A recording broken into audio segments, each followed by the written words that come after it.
नमस्कार साथियों, स्वागत है आपका अपने ज्योग्राफी के यूट्यूब चैनल पर।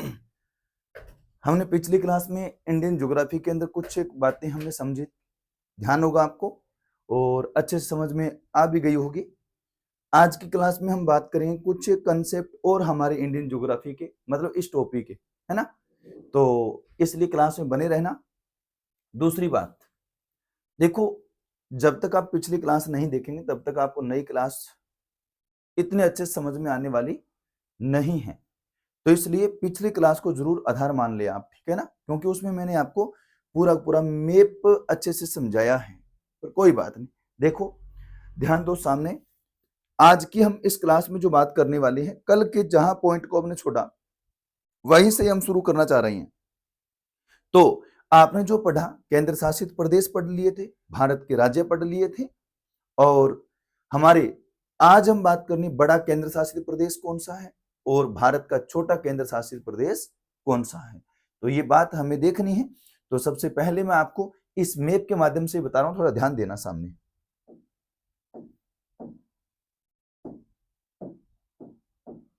सुनो, एक चीज ध्यान रखना, भारत के सबसे बड़े राज्य कौन कौन से हैं। भारत के सबसे बड़े राज्य कौन कौन से हैं क्षेत्रफल की दृष्टि से। हालांकि यहाँ प्रत्येक राज्य का क्षेत्रफल याद करने की जरूरत नहीं है, पर बता रहा हूं कि 5 या 4 बड़े राज्य, 5 या 4 छोटे राज्य भी पता होना चाहिए क्रम से, क्योंकि आजकल इसका प्रश्न आता है आरोही अवरोही क्रम के बारे में। देखो, आपको याद कैसे करना है, याद करने का तरीका बता रहा हूं आपको। आप इस राजस्थान से चले, यहां से चल के इस तरीके से इस राज्य तक आ जाएंगे। यहां देखो, पहला राज्य राजस्थान, दूसरा राज्य मध्य प्रदेश, और तीसरा राज्य आपका कौन सा हो जाएगा, महाराष्ट्र हो जाएगा। सही बात है। उस तरह चौथा आ जाएगा आपका यूपी, क्योंकि यू आप ऐसे लिखते हैं, देखो इस तरीके से। तो चौथा कौन सा हो जाएगा आपका, यूपी हो जाएगा। क्षेत्रफल की दृष्टि से पहला बड़ा राज्य राजस्थान, दूसरा मध्य प्रदेश, और आपका जो तीसरा राज्य है वो महाराष्ट्र, और चौथा राज्य कौन सा हो जाएगा आपका, यूपी हो जाएगा। तो क्षेत्रफल की दृष्टि से आपने 4 राज्य पढ़े, 5वां और पढ़ना चाहो तो 5वां आ जाएगा आपका गुजरात। ये ध्यान रखना, ठीक है ना। क्षेत्रफल की दृष्टि से भारत के जो हमारे 5 बड़े राज्य हैं उसमें 5वां जो स्थान आता है ना, गुजरात का आता है। लेकिन कोई बात नहीं, अभी हम बात करेंगे भारत के छोटे राज्यों के बारे में। छोटे राज्यों का क्रम भी बड़ा सरल है, याद रखना कैसे। देखो, सबसे पहले 1 नंबर तो आपको मैंने बताया गोवा, क्यों भारत का क्षेत्रफल दृष्टि सबसे छोटा राज्य कौन सा होगा, गोवा होगा। इस गोवा का जो क्षेत्रफल है ना, वो लगभग 3702 वर्ग किलोमीटर क्षेत्रफल है, ध्यान रखना, ठीक है। इसके बाद आपका दूसरा आएगा सिक्किम। दूसरा सिक्किम है। पहला सबसे छोटा राज्य तो कौन सा है, गोवा, और दूसरा छोटा राज्य कौन सा है, सिक्किम। अब तीसरा देखो, त्रिपुरा, त्रि माने 3 होता है, तो आप ध्यान रखना ये त्रिपुरा राज्य है, तो इसलिए तीसरा हो गया, ठीक है। और चौथा राज्य आपका ध्यान रखना नागालैंड होगा, और 5वां राज्य आपका मिजोरम होगा। 4 5 क्रम सही है। दोबारा देखो, पहला सबसे छोटा राज्य गोवा, दूसरा सबसे छोटा राज्य सिक्किम, तीसरा सबसे छोटा राज्य त्रिपुरा, और चौथा छोटा राज्य नागालैंड, और 5वां छोटा राज्य आपका कौन सा होगा, ध्यान रखना 5वां मिजोरम होगा। तो आपको 5 बड़े राज्य भी और 5 छोटे राज्य, शायद दोनों ही आपको समझ में आ गए। तो देखो, हम इन दोनों राज्यों को एक बार नोट करेंगे, ध्यान से सुनना, ध्यान से सुन लेना। भारत के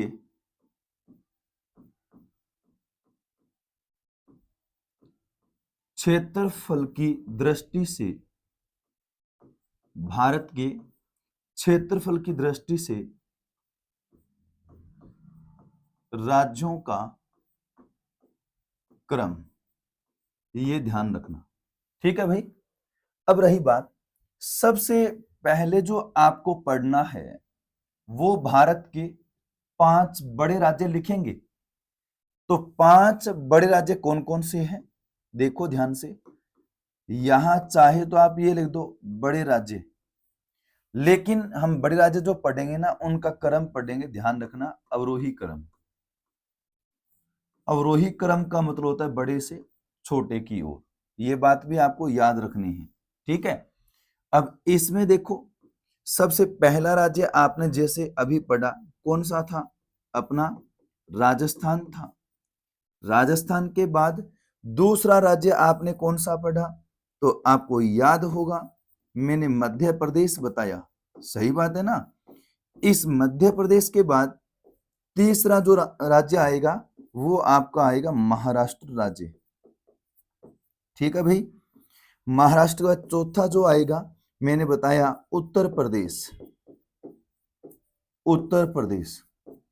और पांचवा जो राज्य होगा वह आपका कौन सा होगा? गुजरात राज्य।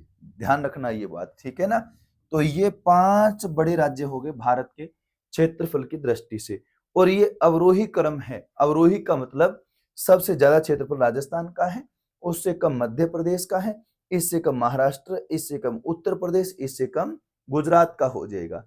ऐसे ही हमें क्या करनी है, भारत के छोटे राज्य। लेकिन एक ध्यान रखना, भारत के जो आप यहाँ छोटे राज्य पढ़ना चाह रहे हो, छोटे राज्य पढ़ना चाह रहे हो, इनके लिए तो आपको आरोही क्रम ही पढ़ना पड़ेगा। यहां आप अवरोही क्रम नहीं बोल सकते। क्यों? क्योंकि सबसे छोटा पहला पढ़ रहे हो, दूसरा छोटा, मतलब पहला जो है इससे थोड़ा सा बड़ा, उससे बड़ा, उससे बड़ा, ऐसे पढ़ रहे अपने। तो इसलिए ध्यान रखना, छोटे राज्यों में आरोही क्रम बोलना होगा और बड़े राज्यों में आपको अवरोही क्रम बोलना। वैसे उन राज्यों को उल्टा करके इसके नीचे लाके जोड़ सकते हैं तो आपका क्रम वही बन जाएगा, कोई बात नहीं। सबसे पहला जैसे मैंने राज्य बताया कौन सा आपको, गोवा राज्य बता दिया, सही बात है। गोवा के बाद दूसरा जैसे राज्य कौन सा आया था? तो देखो सिक्किम राज्य पढ़ा है भी आपने। और तीसरा जो राज्य आएगा वो आपने पढ़ा त्रिपुरा। इस त्रिपुरा के बाद चौथा जो आएगा उसका नाम, एक बात ध्यान रखना, नागालैंड राज्य होगा। और पांचवा जो होगा वो राज्य होगा आपका मिजोरम। ये बात आपने ध्यान रखनी है, ठीक है ना। तो ये आपके क्या हो गए? 5 छोटे राज्य। अब एक बार सभी बताओ कि यहां तक कोई दिक्कत है क्या आपको? मुझे तो लगता नहीं कि आपको कोई संशय है यहाँ पे, दोनों ही बात अच्छे से क्लियर हो गई है। अब इसके बाद देखो एक बड़ी महत्वपूर्ण बात ये है, जब आप बड़े और छोटे राज्य भी पढ़ रहे हो ना, तो छोटे केंद्र शासित प्रदेश और बड़े केंद्र शासित प्रदेश की बात भी करनी होगी। वो कैसे, वो भी देख लो। थोड़ा ध्यान दोगे सामने।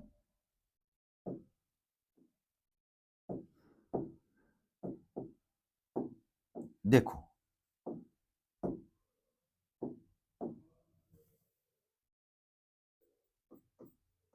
भारत का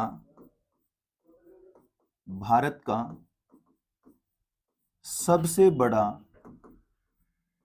भारत का सबसे बड़ा केंद्र शासित प्रदेश, भारत का सबसे बड़ा केंद्र शासित प्रदेश। अब भाई सबसे बड़ा केंद्र शासित प्रदेश होगा कौन सा? तो देखो सबसे बड़ा जो केंद्र शासित प्रदेश है वह आपको ध्यान रखना है, कौन सा? लद्दाख ध्यान रखना है। ये बात बड़ी महत्वपूर्ण है। जिस समय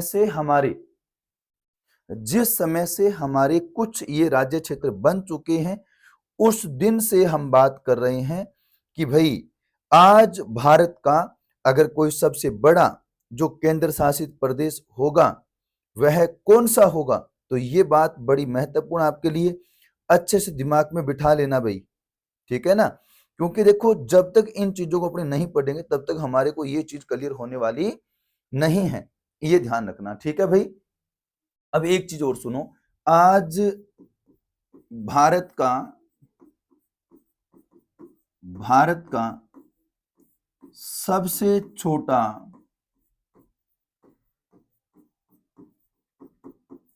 केंद्र शासित प्रदेश, तो भाई सबसे छोटा तो सभी को पता है कौन सा होगा? लक्षद्वीप समूह होगा, ये ध्यान रख लेना, ठीक है ना। सबसे बड़ा केंद्र शासित प्रदेश लद्दाख है, सबसे छोटा केंद्र शासित प्रदेश आपका कौन सा होगा? लक्षद्वीप समूह होगा। एक चीज और काम की है आपके, देखो क्या, भारत का सबसे बड़ा जिला। अब आप कहोगे जिले की कहां नौबत आ गई? तो भाई जिले की नौबत है ही, प्रत्येक राज्य में जिले हैं और प्रत्येक राज्य के जिलों को हम टोटल भारत के अंदर गिन के देखें, उनमें सबसे बड़ा जिला कौन सा होगा, उनमें सबसे छोटा जिला कौन सा होगा, ध्यान रखना है। देखो सबसे बड़ा जिला, एक बात आप ध्यान रखना, हम जो पढ़ रहे हैं ना जिलों, बड़ा और छोटा जिलों की संख्या जो पढ़ रहे हैं, ये क्षेत्रफल में पढ़ रहे हैं, और सबसे बड़ा जो जिला होगा वो ध्यान रखना है कच्छ का रण जिला है। वही बात कि कच्छ का रण जिला कौन से राज्य में पड़ेगा, तो राज्य तो आपको इस पता ही है, गुजरात राज्य होगा, कोई दिक्कत है नहीं है। ऐसे ही हमें आज अपने भारत का सबसे छोटा जिला भी पढ़ना होगा, और छोटा जिला, वही बात आप क्षेत्रफल में तो पढ़ रहे हैं, तो छोटा जिला जो है वो आपको ध्यान रखना है माहे। माहे जो जिला है वो है किसका, है ये पांडिचेरी का, ये ध्यान रखना, ठीक है ना। अगर हम इस जिले के क्षेत्रफल की बात करें तो मात्र 9 वर्ग किलोमीटर इसका क्षेत्रफल है। इसका क्षेत्रफल कितना है भाई, 9 वर्ग किलोमीटर इसका क्षेत्रफल होगा। समझ में आ गई बात। एक चीज अब बड़ी काम की है यहाँ पे, हालांकि जो मैंने कल की क्लास में बताया तो नहीं है, पर आज ये बात बता रहा हूं, थोड़ा ध्यान से सुनना, कि हमारा एक ऐसा केंद्र शासित प्रदेश, कौन सा, पांडिचेरी, जो 3 राज्यों में अवस्थित है, 3 राज्यों में विस्तृत है, 3 राज्यों में इसके कोई ना कोई क्षेत्र है। कैसे, आप मैप के अंदर देखें, थोड़ा सा अच्छा समझ में आएगा आपको। यहां देखो, इस मैप के अंदर ध्यान से देखना ताकि समझ में आ जाए बात। ये देखो, वास्तव में पांडिचेरी तो ये है, ठीक है ना, वास्तव में तो जो पांडिचेरी नाम का जो केंद्र शासित प्रदेश है वो तो ये है, मूल केंद्र प्रदेश तो ये हो गया, ठीक है। इसके अलावा एक तमिलनाडु में जगह और है, एक तमिलनाडु में जगह और है, ये रही। इस जगह का नाम क्या है भाई, इस जगह का नाम आपको ध्यान रखना है कराईकल। ये कराईकल नाम की जगह है ना, ये पांडिचेरी की है, बस उस जगह से थोड़ी अलग है पर अन्य स्थान पर है। ऐसे ही एक केरल के अंदर जगह और है, वो कौन सी, वो है माहे। अब ये जगह तो देखो पांडिचेरी की है, लेकिन केरल के अंदर है, तो केरल का बोलना चाहिए, नहीं बोलना चाहिए। क्यों, क्योंकि ये कैंसर प्रदेश या जिला जो है पांडिचेरी जिला माना जाता है, पर ये जगह केरल के अंदर है, तो ये बात आपको ध्यान रखनी है। उसके अलावा एक आंध्र प्रदेश में और है स्थान, जिसका नाम आता है यनम। अब ये यनम नाम की जगह है, ये भी देखो आंध्र प्रदेश में है। तो इससे एक बात का पता लगा कि जो पांडिचेरी जो है ना, वो 3 राज्यों के अंदर है, जगह उसकी टोटल 4 हो गई, 3 राज्यों में है, जगह उसकी 4 हो गई। 4 कैसे होगी, 2 तो तमिलनाडु के अंदर आ गई है, एक आपके आंध्र प्रदेश में आ गई है, और एक आपके केरल राज्य के अंदर आ गई है। तो ये ध्यान रखना, इनमें से जो माही जिला आता है उसका क्षेत्रफल है आपका 9 वर्ग किलोमीटर, और जो भारत का अपने आप में सबसे छोटा जिला माना जाता है। तो बात आपको अच्छे समझ में ये आ गई होगी। अब इसके बाद बड़ी महत्वपूर्ण बात है एक आपके लिए, ध्यान से सुनेंगे, कि भाई अभी लास्ट 26 अगस्त 2024 की एक न्यूज है, 26 अगस्त 2024 की एक न्यूज है, मैं आपको नोट करवाई देता हूं। देखो 26 अगस्त 2024, इस समय एक घोषणा की गई थी कि भाई लद्दाख नाम के केंद्र शासित प्रदेश में, लद्दाख केंद्र शासित प्रदेश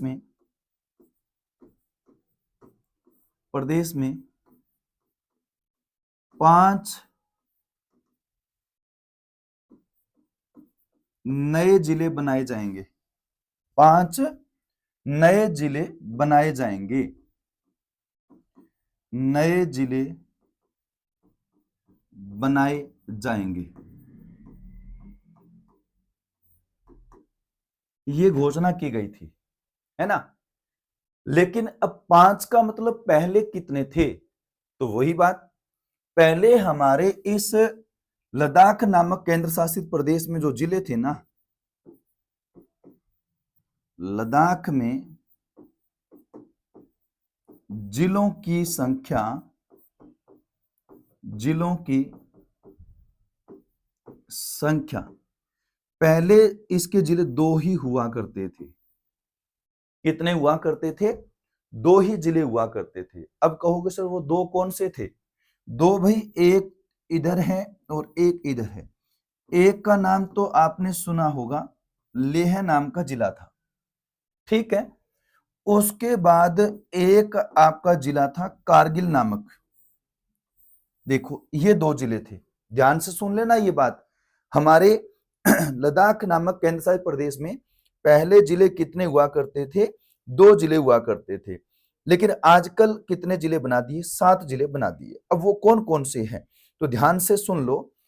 एक जिले का नाम तो आपको ध्यान रखना है, जंस्कार, ठीक है। दूसरा जो जिला आएगा इसका नाम देखना, नुब्रा, नुब्रा जो है।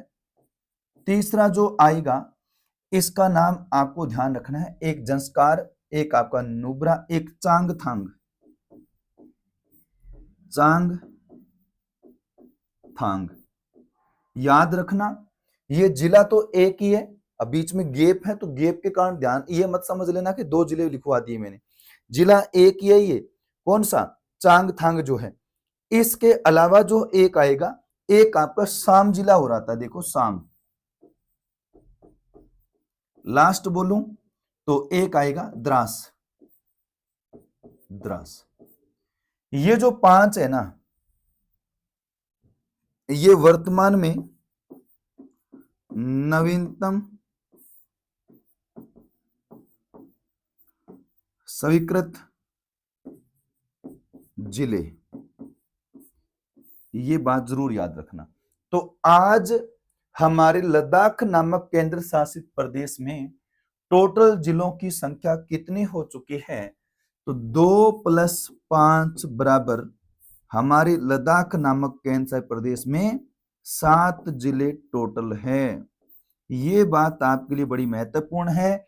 मुझे जहां तक लगता है कि इस क्लास से पहले अब तक आपने कभी भी इसकी न्यूज नहीं सुनी, पर आज इस बात को दिमाग में बिठा लेना, ठीक है ना। तो पहला जिला नया कौन सा बना? जंस्कार बना। दूसरा कौन सा बना? नुब्रा बना। तीसरा कौन सा बना? चांगथांग बना। इसके बाद कौन सा बना? साम बना। और उसके बाद कौन सा बना? द्रास बना। ये ध्यान रखना भाई, समझ में आ गई होगी बात आपको। इसके बाद जो हम पढ़ने वाले हैं, अपने भारत के अंदर सर्वाधिक जलीय सीमा, न्यूनतम जलीय सीमा, सर्वाधिक स्थलीय सीमा, न्यूनतम स्थलीय सीमा कौन लगाते हैं, तो ध्यान देना, एक बार वह चीज भी अपने पढ़ेंगे। तो भाई एक बात, यहां तो आप ये पढ़ रहे हैं स्थलीय सीमा रेखा, क्या पढ़ रहे हैं? स्थलीय सीमा रेखा। और यहां जो आप पढ़ना चाह रहे हैं वो पढ़ रहे हैं जलीय सीमा रेखा। जरूरी नहीं आप इसे तटीय सीमा रेखा बोल सकते हैं, तटरेखा बोल सकते हैं, जल रेखा बोल सकते हैं, जलीय सीमा रेखा बोल सकते हैं। अब देखो, आज भारत का एक तो सर्वाधिक जलीय सीमा रेखा बनाने वाला, तो एक सर्वाधिक स्थलीय सीमा रेखा बनाने वाला। तो यहां तो आपको जो पढ़ना होगा सर्वाधिक स्थलीय सीमा रेखा बनाने वाला, यहां आपको पढ़ना होगा न्यूनतम स्थलीय सीमा रेखा बनाने वाला। ऐसे ही आपको यहां पढ़ना है।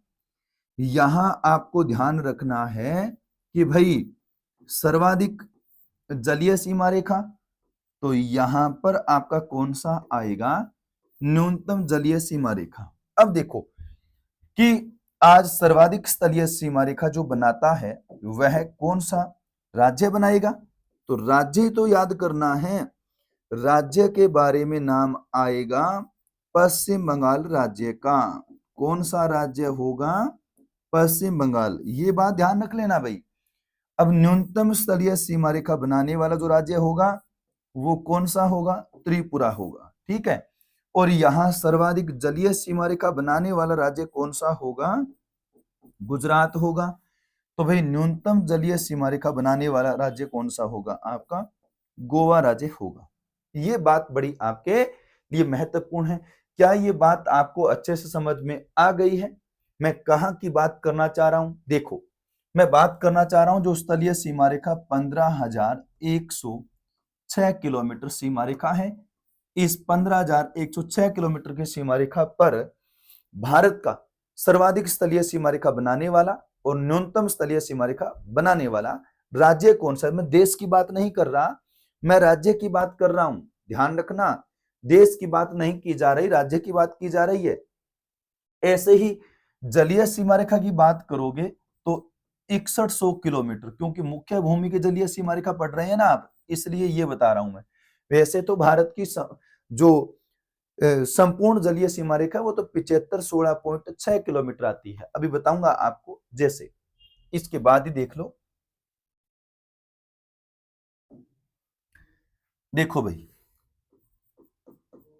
भारत की कुल स्थलीय सीमा रेखा तो 15,106 किलोमीटर आएगी। ये कैसे? अभी मैप में बताने वाला हूं, ध्यान से सुन लेना बस आप। अब है जी भारत की कुल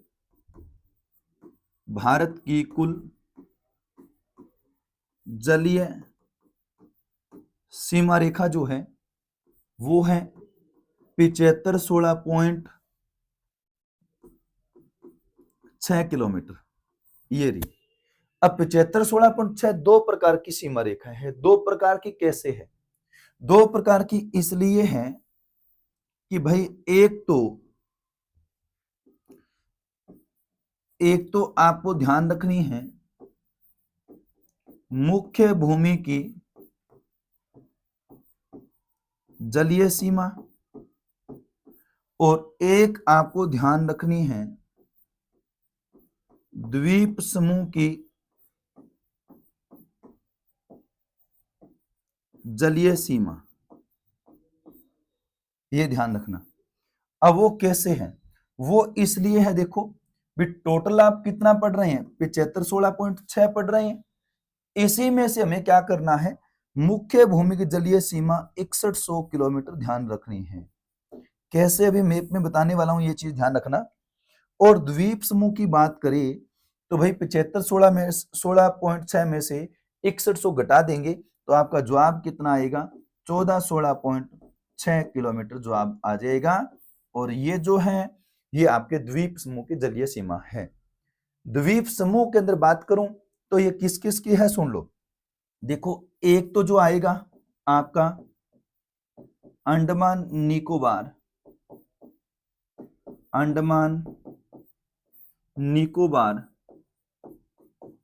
द्वीप समूह, ठीक है। और एक जो आएगा यहां भाई, इसका नाम होगा लक्षद्वीप समूह। ये रहा। इन दोनों की टोटल 1416.6 है। बात क्लियर हो गई होगी। और यहां जो 6100 किलोमीटर है ना, ये 9 राज्यों की जलीय सीमा है। 9 राज्यों की। अब कहोगे सर 9 राज्य कौन से, वो भी बता दो। देखो फिर 9 राज्य बता देता हूं। यहां शुरू करना है अपने को। एक तो आपका आएगा गुजरात, ठीक है। गुजरात के बाद आपका आएगा महाराष्ट्र। महाराष्ट्र के बाद आएगा आपका गोवा। गोवा के बाद आएगा कर्नाटक। कर्नाटक के बाद जो होगा वो केरल होगा। और केरल के बाद जो होगा वह तमिलनाडु होगा। और तमिलनाडु के बाद जो होगा अपना आंध्र प्रदेश होगा भाई, ठीक है ना। आंध्र प्रदेश के अलावा फिर बोले तो उड़ीसा होगा। और उड़ीसा के अलावा एक राज्य आपका और ध्यान रखना है आपने, वह राज्य कौन सा होगा? आपका पश्चिम बंगाल। तो याद रखना टोटल आपके ये तो 9 राज्य हो गए और ये आपके मुख्यतः जो द्वीप समूह हैं वो 2 द्वीप समूह हो गए हैं। यहां तक की बात शायद आपको अच्छे से समझ में आ गई है, कोई दिक्कत है नहीं होगी, पर फिर भी कोई बात नहीं, आप इस बिंदु को बार बार पढ़ेंगे जरूर भाई, ये ध्यान रखना, ठीक है ना। अब हम इस सभी की बात करते हैं आपके मैप के अंदर, और मैप में बात करने के लिए ये देखो यहां ध्यान से सुन लेना भाई, ठीक है ना।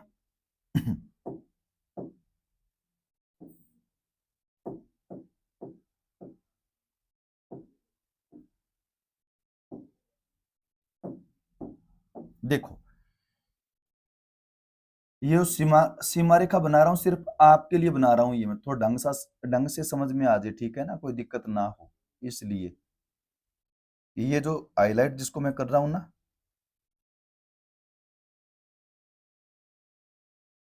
बस यहां तक, उसके बाद ये जो सीमा रेखा बनाई जा रही है,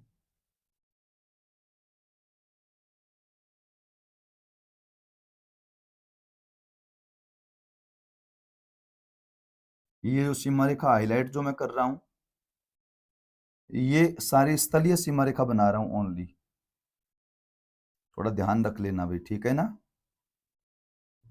क्योंकि अब तो थोड़ी देर की बात है, बाद में हमेशा के लिए दिमाग में बैठ जाएगा। बस यहां तक, ये तो पूरी स्थलीय सीमा रेखा की बात आपने कर ली है, ठीक है। अभी हम एक जलीय सीमा रेखा की बात और करेंगे। देखो जलीय सीमा रेखा की बात करनी है तो यहीं से शुरू करनी है अपने को, ये रही, ये जो हाईलाइट मैं कर रहा हूं ना, ये पूरी की पूरी आपकी जलीय सीमा रेखा है भाई, बात क्लियर हो रही होगी आपको। ये पूरी की पूरी सीमा रेखा क्या हो जाएगी आपकी, जलीय सीमा रेखा यहां तक हो जाएगी, ये इधर यहां तक हो जाएगी, ये रही, ठीक है। उसके अलावा देखो यहाँ पे अंडमान निकोबार द्वीप समूह है, तो ये भी तो जलीय सीमा रेखा होगी। यहाँ पर एक लक्षद्वीप समूह है, ये भी जलीय सीमा रेखा होगी, ये ध्यान रख लेना भाई, ठीक है।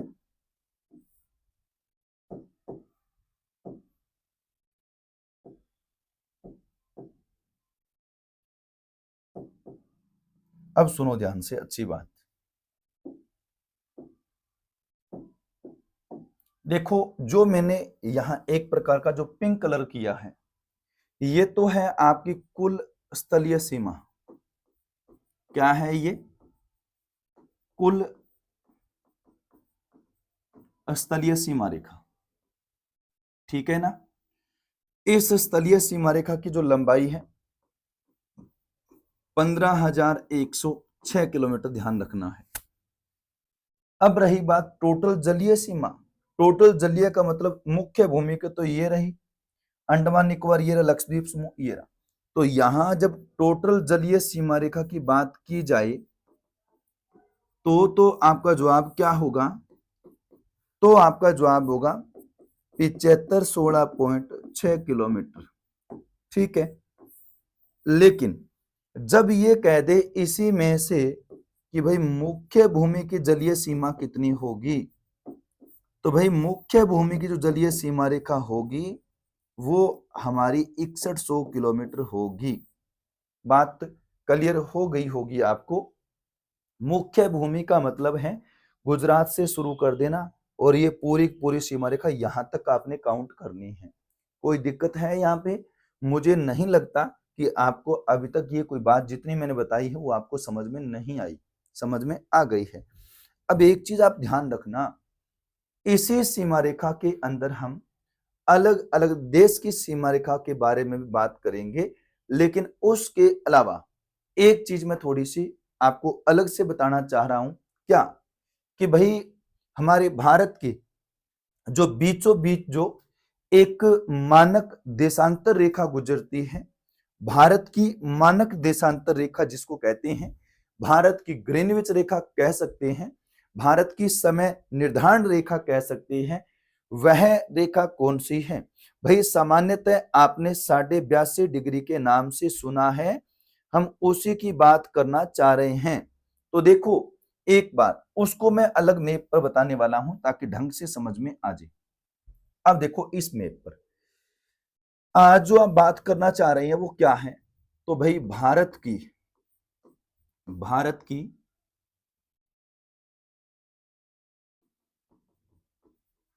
समय निर्धारण रेखा। अब कहोगे सर वो कौन सी है, भाई वो है 82.5 डिग्री पूर्वी देशांतर। 82.5 डिग्री पूर्वी देशांतर, इसी को ही कहा जाता है भारत की ग्रीनविच रेखा। भारत की ग्रीनविच रेखा इसी को ही कहा जाता है, ठीक है ना। अब देखो ये जो रेखा है कौन कौन से राज्य से गुजरती है, आपकी काम की बात तो यही है। एक बात हमेशा ध्यान रखना कि मान लो ग्रीनविच रेखा लगभग यहां से कहे ये रही, बस ये ग्रीनविच रेखा मान लो आप। भारत की ग्रीनविच की बात कर रहा हूं मैं, 82.5 रेखा बोल दो चाहे, कोई दिक्कत नहीं है इसको, ठीक है। अब मेन बात ये है कि ये ग्रीनविच रेखा कितने राज्यों से गुजरती है, तो भाई 5 राज्यों से गुजरती है। 5 राज्यों में बात करें कि एक तो अपना उत्तर प्रदेश हो जाएगा, एक आपका मध्य प्रदेश हो जाएगा, एक आपका छत्तीसगढ़ हो जाएगा, एक आपका उड़ीसा हो जाएगा और एक आपका आंध्र प्रदेश हो जाएगा। दोबारा देखो हम इस राज्यों की बात करते हैं, यहां पर जो राज्य स्थित हैं वो राज्य कौन सा होगा, उत्तर प्रदेश होगा।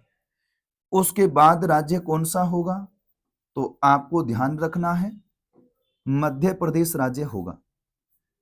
इसके बाद राज्य कौन सा होगा, तो इसके बाद होगा आपका छत्तीसगढ़ राज्य।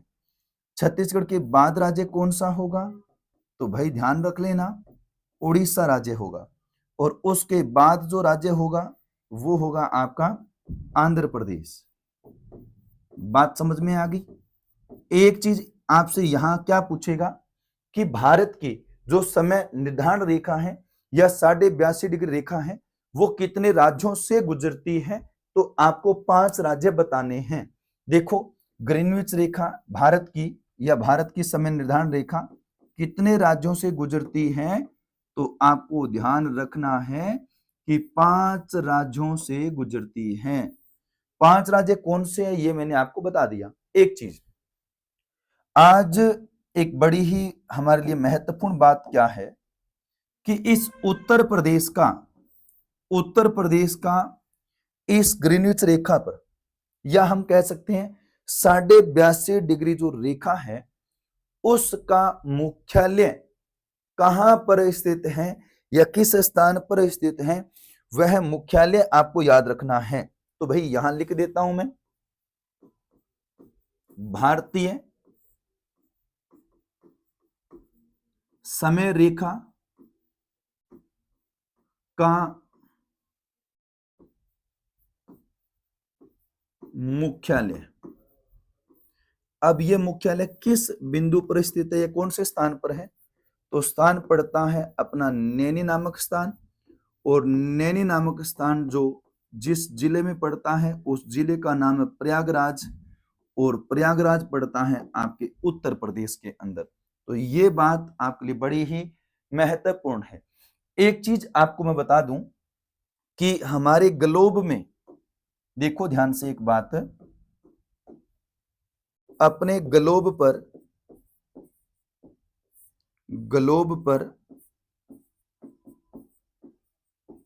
ग्रीनविच रेखा से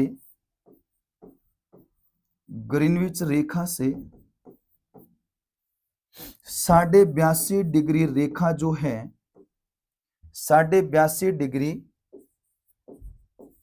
पूर्वी देशांतर लगभग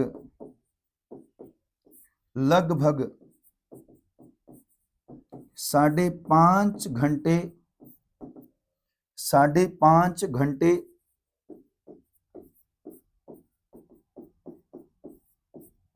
आगे हैं। ये बात आप ध्यान रखना। अब आप कहोगे सर ये कैसे हैं, 5.5 घंटे आगे कैसे हैं? तो भाई इसी चीज के लिए मैं थोड़ा सा आपको डायग्राम सिस्टम से बताना चाह रहा हूं, ध्यान से सुन लेना। जैसे देखो यहां कि मान लो ये आपका ग्लोब है, ठीक है, और इस ग्लोब पर हमने जो जिस रेखा की बात करनी है, ये रेखा मान लो आपके 0 डिग्री रेखा है। ये जो 0 डिग्री रेखा कौन सी है? ये 0 डिग्री देशांतर रेखा है। ये बात ध्यान रखना, ठीक है। इस 0 डिग्री देशांतर को ही बोलते हैं अपने मुख्य ग्रीनविच रेखा। आज जो ग्रीनविच रेखा बोला जा रहा है ना नाम, वो इसी रेखा को कहा कहते हैं। इसके अलावा इसी रेखा का नाम है प्रधान याम्योत्तर रेखा। प्रधान याम्योत्तर रेखा, ये बात भी ध्यान रखनी है अभी, ठीक है। तो एक नाम तो 0 डिग्री देशांतर रेखा है, एक ग्रीनविच रेखा है, एक प्रधान याम्योत्तर रेखा है। इस ग्रीनविच से तो पूछ रहा है, मान लो कि आज अपना भारत यहां स्थित है, ये मान लो, ठीक है। और दूसरी बात ये है कि भारत के बीचों बीच भी एक ऐसी रेखा गुजर रही है, मान लो ये रही। अब ये जो रेखा है ना, ये रेखा कितने डिग्री है? तो ये ही तो रेखा है 82.5 ऐसे भी लिख सकते हो आप इसे, या 82.5 डिग्री ऐसे भी लिख सकते हो इसे, पूर्वी देशांतर, ये ध्यान रखना है, ठीक है भाई। अब मेन जो आपको जो कहानी कहना चाह रहा है वो क्या चीज है, सुन लो। वो ये कह रहा है कि इस ग्रीनविच रेखा से ये जो रेखा है वो कितने घंटे आगे हैं। तो भाई एक बात मैं आपको बता दूं कि इस बिंदु से लेकर के इस बिंदु तक हमारे ग्लोब पर टोटल देशांतरों की संख्या कितनी है? 1 2 3 4 5 6 ऐसे गिनते गिनते अगर अपने आएंगे ना टोटल इस ग्लोब पर, तो टोटल ग्लोब पर देशांतरों की संख्या कितनी है? भाई ध्यान रखना, पूरे ग्लोब पर टोटल देशांतर है 360, ठीक है भाई। एक देशांतर को पार करने में 4 मिनट लगती है, 4 मिनट लगती है। तो एक बात सोच के देखो, 360 देशांतरों को पार करने में कितनी मिनट लगेगी? तो 360 देशांतरों को आप 4 मिनट से गुणा कर देंगे तो हमारे सामने 1440 मिनट आ जाएगी, ये ध्यान रखना। अब 1440 मिनट के जब आप घंटे बनाओगे तो घंटे कितने बन जाएंगे? आपके 24 घंटे आ जाएंगे। ये तो आपने बात की है ग्लोब की, मतलब ये चीज है कि एक देशांतर से दूसरे देशांतर तक सूर्य किरणों को पहुंचने में लगा समय 4 मिनट, फिर 4 मिनट, फिर 4 मिनट, फिर 4 मिनट, ऐसे जोड़ते जोड़ते 360 को 4 से गुणा कर दो, ताकि जोड़ने में थोड़ा गलती हो सकती है, पर सीधा गुणा करोगे तो उत्तर जल्दी आ जाएगा, ठीक है।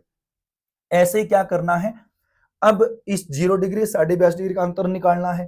तो भाई आप एक काम करो, 82.5 डिग्री जो रेखा है ना, इसमें से 0 डिग्री माइनस करो, अंतर कितना आएगा? आपका 82.5 डिग्री ही आएगा। अब 82.5 डिग्री को आपने 4 से गुणा कर देना है और आपका उत्तर आ जाएगा। जैसे देखो अभी एक बार आप 82 को 4 से गुणा करके देखो तो लगभग 328 मिनट तो ये आ गई है। उसके लिए आधा डिग्री बचा। भाई 1 डिग्री के लिए 4 मिनट है तो आधा डिग्री के लिए कितने मिनट होगी? 2 होगी। 2 मिनट को 328 में जोड़ दें तो अपना कितना हो जाएगा?